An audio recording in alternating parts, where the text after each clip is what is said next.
Bonjour à vous. Aujourd'hui, j'aimerais vous parler de la future conjonction Jupiter-Neptune dans le signe des Poissons qui aura lieu le 12 avril 2022. Il faut voir une conjonction comme étant à la fois la fin d'un cycle et le début d'un nouveau. Jupiter et Neptune se retrouvent ensemble tous les 13 ans. Donc la dernière conjonction que nous avons eue de Jupiter et Neptune s'est déroulée dans le signe du Verseau en 2009. C'est comme si depuis 2009 jusqu'à présent, nous étions arrivés à la fin d'un cycle. Et au moment d'un cycle, les choses meurent. C'est un petit peu l'image de la graine qui va mourir en terre pour qu'une graine nouvelle puisse émerger. Et c'est ce que représente cette conjonction de Jupiter et Neptune. Maintenant, ce qui est intéressant avec cette conjonction Jupiter-Neptune, c'est qu'elle se trouve dans le signe des Poissons, qui est le signe qui appartient à la fois à Neptune et à Jupiter. Et on trouve en même temps dans le signe également la planète Vénus, qui est le troisième maître par exaltation du signe des Poissons, ce qui valorise extrêmement ce signe. Alors, une conjonction Jupiter-Neptune, c'est quelque chose de difficile à appréhender, surtout dans le signe des Poissons, parce que la planète Neptune est une planète quelque peu ambiguë.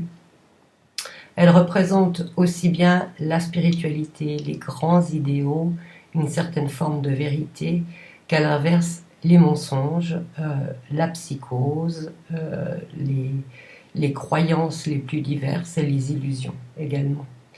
Jupiter est une planète qui amplifie tout ce qu'elle touche. Donc, cette conjonction de Jupiter et Neptune va donner lieu à une forme d'amplification de ce que représente Neptune. Neptune, c'est également toute l'industrie pharmaceutique, les médicaments, c'est du domaine de Neptune. Avec le signe des Poissons valorisé, même s'il n'y a pas de planète dans le signe de la Vierge, on a un axe de signe Vierge-Poisson qui est valorisé. Et cet axe de signe représente la santé, les hôpitaux, la médecine. Maintenant, cet axe représente également un axe de crise qui signifie étymologiquement passage d'un état à un autre. Le signe de la Vierge, comme les Poissons, étant un signe, on pourrait appeler de pont. C'est un pont, et c'est ce que c'est qu'une crise. On passe d'un état à un autre. Donc, beaucoup de choses qui ont été initiées en 2009 vont venir mourir maintenant, enfin, à partir du mois d'avril avec cette nouvelle conjonction. Mais ce qui va naître de cette nouvelle conjonction ne va pas être visible tout de suite, même s'il y a déjà des prémices. On va voir tout à l'heure quel genre de prémices il va y avoir liées à cette conjonction. Il faut attendre que Jupiter s'éloigne de Neptune, et probablement quand il arrivera au carré de Neptune, c'est-à-dire dans 3 ans, eh bien, on y verra un petit peu plus clair par rapport à ce que représente cette conjonction. Donc, nous avons en plus, avec le signe des Poissons, une dualité où les choses peuvent aller dans un sens comme dans l'autre, où on peut avoir deux factions opposées. Donc, d'une part, comme je le disais, avec ce côté industrie pharmaceutique, mais il n'y a pas que ça, parce qu'en fait, Jupiter et Neptune représentent aussi le capitalisme. Donc, le fait que ces deux planètes se trouvent en conjonction, c'est la fin d'un certain capitalisme et la possibilité d'une nouvelle économie. On espère qu'elle ne soit pas trop capitaliste dans le sens égocentrique du terme, puisque le capitalisme tel qu'on l'a connu jusqu'à présent n'a servi qu'à asservir les gens, à les utiliser comme des esclaves. On fait fabriquer des choses à l'autre bout du monde, des petites mains innocentes qui fabriquent des choses pour qu'on puisse bénéficier de prix très concurrentiels. Comme nous avons Neptune qui est un signe de compassion, enfin qui est la planète de la compassion, de l'amour, c'est la planète qui représente l'amour dans sa dimension inconditionnelle. L'amour inconditionnel, c'est Neptune, et on a vu que Vénus se dirige à la conjonction de Jupiter et Neptune, et Vénus, qui est la planète de l'amour et des valeurs, va à la conjonction de Jupiter et Neptune, qu'elle va passer, sauf erreur, le 16 avril, donc ou le 26 avril, je ne sais plus, j'ai dû noter ça quelque part. Mais enfin, dans le même mois, Vénus va passer à la conjonction de ces deux planètes-là. Donc, elle devrait initier cette envie, ce besoin de partage, d'universalisation des possessions, d'universalisation d'une certaine forme d'économie. Bien sûr, l'économie n'est pas représentée vraiment par le signe des poissons. Ce qui est le plus important par rapport à ça, c'est une volonté de justice sociale. Jupiter, c'est la justice. Neptune, c'est l'intérêt pour les plus démunis. Pour chacun, ce côté de compassion et cette volonté de partage. Ça, c'est l'aspect positif. On peut y adjoindre également un aspect de justice universelle par rapport à tout ce qu'on a vécu depuis ces 2 dernières années. On sait que certaines personnes se sont données comme but de révéler la vérité, et même d'organiser des tribunaux pour juger des personnes qu'on estime être à l'origine de tout ce que nous avons vécu ces 2 dernières années et qui n'a pas été pour le meilleur de l'humanité, bien au contraire. On peut aussi considérer d'une certaine façon que les personnes qui ont été victimes des mesures qui ont été prises, qui en sont décédées, ou qui sont tombés malades, ou qui ont perdu un commerce. Donc il y a vraiment la totalité de plusieurs choses là-dedans. Vous comprendrez que je ne vais pas entrer dans les détails. On peut considérer que ces personnes-là sont, j'allais dire, des agneaux sacrificiels. Je veux dire, il y a eu un sacrifice dans le sens négatif du terme. On a sacrifié pour des intérêts financiers des vies humaines. Le signe des poissons représente le sacrifice, représente les victimes, représente, on va dire, l'Holocauste. Et depuis quelques semaines, peut-être mois, on est en train de se rendre compte que de plus en plus de gens s'éveillent à la réalité, comme si on sortait d'un sommeil, d'une hypnose. Neptune, c'est l'hypnose également. Les gens sont en train de s'éveiller à la réalité de ce qui nous est arrivé.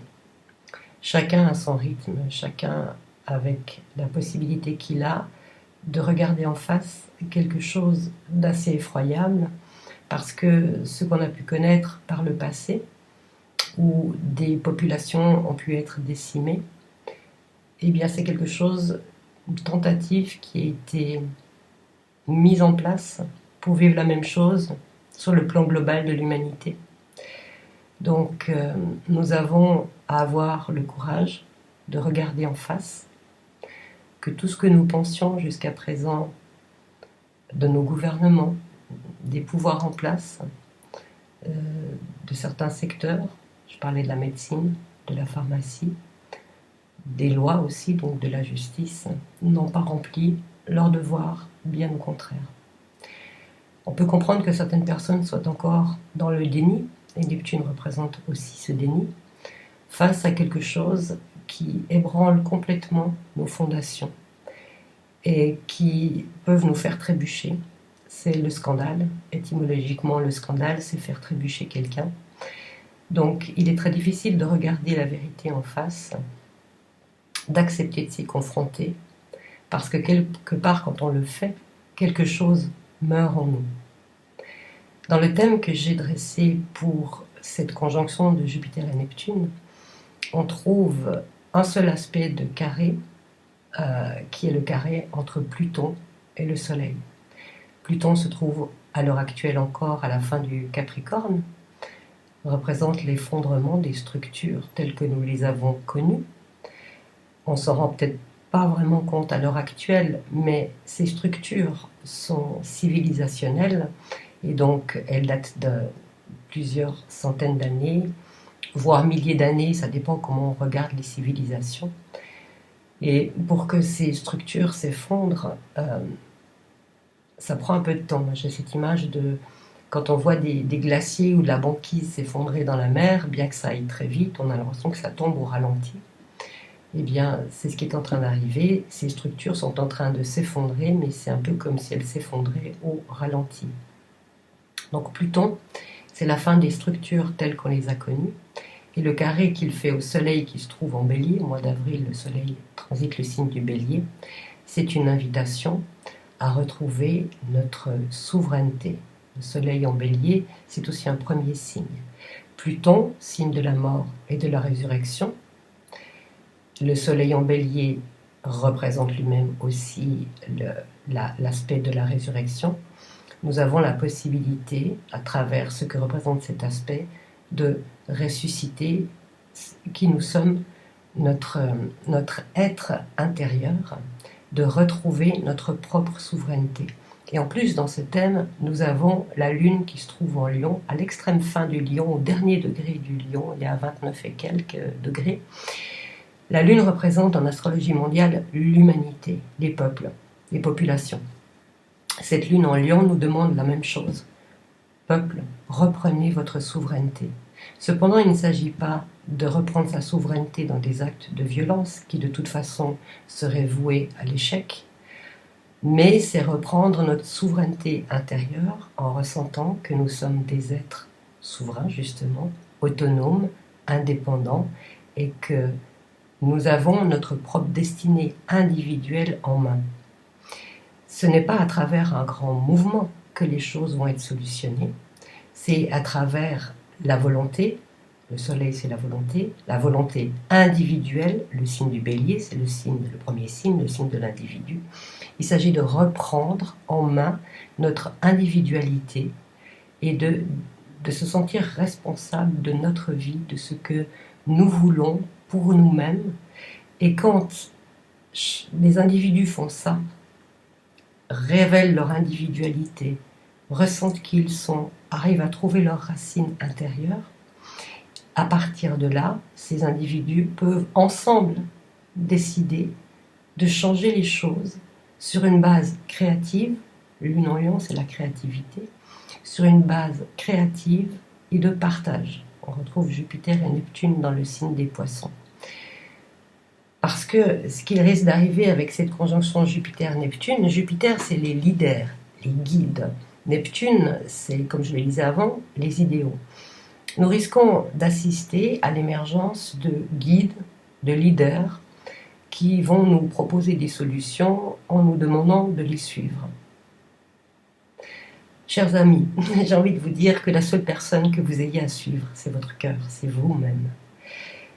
Il peut y avoir des gens qui initient des choses qui sont magnifiques et merveilleuses, je ne dis pas le contraire, mais en dernier lieu, ce qui est le plus important, c'est d'écouter votre cœur et d'être vous-même créateur, parce que nous sommes tous des créateurs. Donc derrière cet aspect de leadership, nous sommes tous individuellement appelés à devenir nos propres leaders, en étant nous-mêmes des leaders, pour décider par rapport à notre vie, de la direction que nous voulons donner à notre vie, et à notre vie individuelle, mais ensuite à notre vie les uns avec les autres. Et là on retrouve le transit de Vénus qui va passer sur Jupiter et Neptune. Vénus représente les valeurs. Quelles valeurs voulons-nous servir? On va se mettre au service de quoi comme valeur? Parce que comme on a 3 planètes dans le signe des Poissons, à la fin du mois il y a même encore Mars qui va venir en Poissons, nous avons toujours l'ombre du signe d'en face qui se projette. Quand un signe est habité par 3 à 4 planètes, l'ombre du signe d'en face, en l'occurrence la Vierge, se projette sur le signe en question, donc le signe des Poissons.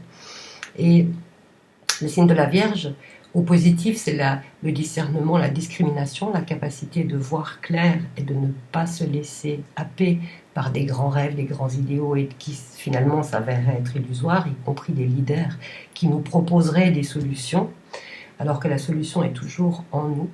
Et puis au négatif, la Vierge, eh bien, c'est le côté jugement, critique, le doute aussi. Donc, c'est important de cultiver à la fois un bel idéal et en même temps le discernement. La foi, Jupiter et Neptune, et en même temps toujours ce discernement, cette discrimination, de manière à ne pas nous laisser happer par des sauveurs. Cette conjonction Jupiter-Neptune représente les sauveurs, les gens qui se présentent comme étant des sauveurs, qui ont l'air d'avoir des idées absolument extraordinaires et qui peut-être, même si l'idée est extraordinaire, nous demandent de suivre. Nous ne sommes plus dans une période où nous avons à suivre. Nous ne sommes plus dans une période de suiveurs. Nous devons prendre notre propre destinée en main individuellement pour participer ensuite à l'effort collectif. Mais nous n'avons pas à suivre qui que ce soit. En tout cas, du moins, c'est ma conviction la plus profonde. Donc, mis à part cet aspect de justice que nous pouvons espérer, une sorte de justice universelle, comme je le disais avant, Jupiter est un amplificateur. Il vient à la conjonction de Neptune qui représente globalement les médicaments, donc les pharmas, et puis le système de santé. Donc il faudra être vigilant par rapport à ce qu'on voudra nous proposer par rapport à la santé, parce que nous sommes dans une période de transition. Certes, nous allons vers la lumière, mais parfois il y a des moments où on se sent contracté par ce qui se passe autour de nous, puis il y a des moments de relâchement. Et il faut être très vigilant dans les moments de relâchement comme ça, parce que c'est ce que va provoquer cette conjonction Jupiter-Neptune avec beaucoup d'optimisme, de youpi, tout est possible, etc. Et le risque, c'est de s'endormir un petit peu sur nos lauriers. Il faut quand même rester un petit peu vigilant par rapport à cet aspect, de manière à ne pas à garder sa souveraineté, de manière à ne pas accepter les choses qui nous semblent bonnes, mais sans le discernement nécessaire. Donc, il y a cette fin de cycle. Il est fort probable que tout ce qu'on a connu par rapport à ce système illégitime, que ce soit au niveau économique, je rappelle que Jupiter-Neptune, c'est le capitalisme occidental, et que c'est aussi les pharma, que c'est toute l'industrie qui est liée d'une certaine manière aux médias. C'est pas directement les médias, mais il y a un lien quand même avec ça. Enfin, l'industrie du cinéma, de l'illusion. Le cinéma, c'est quoi? C'est de l'illusion. Il y a une fin de cycle par rapport à ça et un potentiel nouveau cycle, enfin pas qu'un potentiel, il y a réellement un nouveau cycle, mais si chacun se pose la question et fait son choix individuellement de savoir ce qu'il veut pour l'avenir et qu'est-ce qu'il veut écouter, on peut aller vers une médecine nouvelle qui soit une médecine beaucoup plus en lien avec les énergies et la réalité de qui nous sommes, de retrouver notre essence humaine à travers une médecine naturelle, grâce à la nature, certainement aussi une médecine énergétique et vibratoire, donc ça c'est quelque chose d'important, et puis de revenir à des médicaments qui soient plus en lien avec les plantes simplement, la nature elle-même qui est capable de nous guérir. Je ne veux pas trop développer par rapport à ça, mais je pense que c'est essentiel que nous nous posions la question de savoir qu'est-ce que la santé pour nous individuellement, parce que l'axe Vierge-Poisson, c'est ce que ça représente aussi, c'est l'axe de la santé. Et sur quoi est-ce qu'on veut s'appuyer par rapport à notre propre santé? Est-ce que c'est quelque chose de naturel ou est-ce qu'on va s'adresser à des processus chimiques, techniques, etc. Donc il y a aussi cet aspect-là qui ressort derrière. Et un autre aspect qui est important, surtout avec le transit de Vénus en plus, c'est d'arriver à faire la paix les uns avec les autres de manière à laisser tomber la guerre qu'on a essayé d'insinuer entre nous, où les gens d'un même peuple, d'une même famille se sont fait la guerre. Le signe des poissons, c'est le signe du pardon. Donc cette conjonction Jupiter-Neptune avec Vénus va nous permettre, si on ouvre notre cœur, d'aller dans le pardon et de ne pas juger l'autre, d'arrêter de s'accuser les uns les autres, parce qu'on n'arrivera à rien si on fait ça comme ça. Donc l'essentiel, c'est vraiment de rester aligné par rapport à notre cœur. Et sans doute aussi que ce qui nous est demandé, c'est de développer une foi à toute épreuve, parce que la période vers laquelle on va être probablement assez chaotique. Et pour pouvoir traverser le chaos, c'est important d'avoir une certaine verticalité et une foi, parce que la foi, ça nous ouvre les voies de l'avenir, ça nous ouvre l'avenir lui-même. Donc, cultiver la foi en soi et de se sentir suffisamment fort pour pouvoir pardonner. Tant qu'on se sent une victime, on ne peut pas pardonner. C'est pour ça que j'ai parlé au début de la vidéo de retrouver notre souveraineté. Quand on retrouve notre souveraineté, on ne peut pas se sentir victime. Signe des poissons négatifs, c'est la victime. Retrouvons notre souveraineté afin de ne plus nous sentir victimes, ni de nos voisins, ni de notre famille, ni des gouvernements, ni des pharma, etc. Parce que si on se sent plus victime, on va pouvoir pardonner. Pardonner n'est pas excuser. Pardonner, c'est se libérer de ce poids que représente le sentiment d'avoir été une victime, qui d'ailleurs très vite se retourne en récrimination, en rancune, en besoin de vengeance. La vengeance est complètement inutile et ne sert à rien. Les auteurs de crimes seront un jour ou l'autre, de toute façon, mis face à leurs responsabilités. Et je pense que la justice ne nous appartient pas. Il faut peut-être mettre certaines personnes hors de nuire, mais nous n'avons pas nous-mêmes à faire justice. Elle appartient à quelqu'un d'autre, la justice. Voilà, je voulais faire cette petite vidéo pour poser un tout petit peu le décor par rapport à cette conjonction Jupiter-Neptune. Peut-être que j'y reviendrai, peut-être qu'il y aura d'autres choses à faire. Vous savez que ma façon de traiter l'astrologie est beaucoup plus inspirée par rapport à ce que m'évoquent les planètes, avec un lien avec ma propre souveraineté, je vais le dire comme ça, plus que d'essayer de décortiquer absolument astrologiquement ce que ça signifie. C'est plutôt des moments d'inspiration, souhaitant que ces moments d'inspiration vous inspirent également. Voilà, c'est pour ça que j'ai fait cette vidéo. J'espère que le son sera suffisamment bon parce que je n'ai pas mis mes écouteurs. J'essaierai d'améliorer les choses au besoin. Je vous remercie de suivre ma chaîne, d'être aussi nombreux, de m'envoyer tous vos petits mots gentils qui me touchent vraiment énormément. Et puis je vous dis à bientôt avec un grand plaisir. Je vous embrasse. Prenez soin de vous.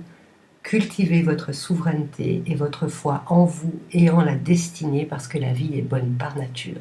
Il y a des obstacles, mais les obstacles, c'est des bornes sur le chemin qui nous indiquent où on en est. C'est juste ça. Et le courage, c'est quelque chose qui se développe un pas après l'autre. Le courage, c'est quelque chose qui se fait petit à petit. Quand on s'appuie sur la foi, quand on s'appuie sur notre souveraineté intérieure, petit à petit, le courage s'éveille. Voilà. À bientôt. Je vous embrasse.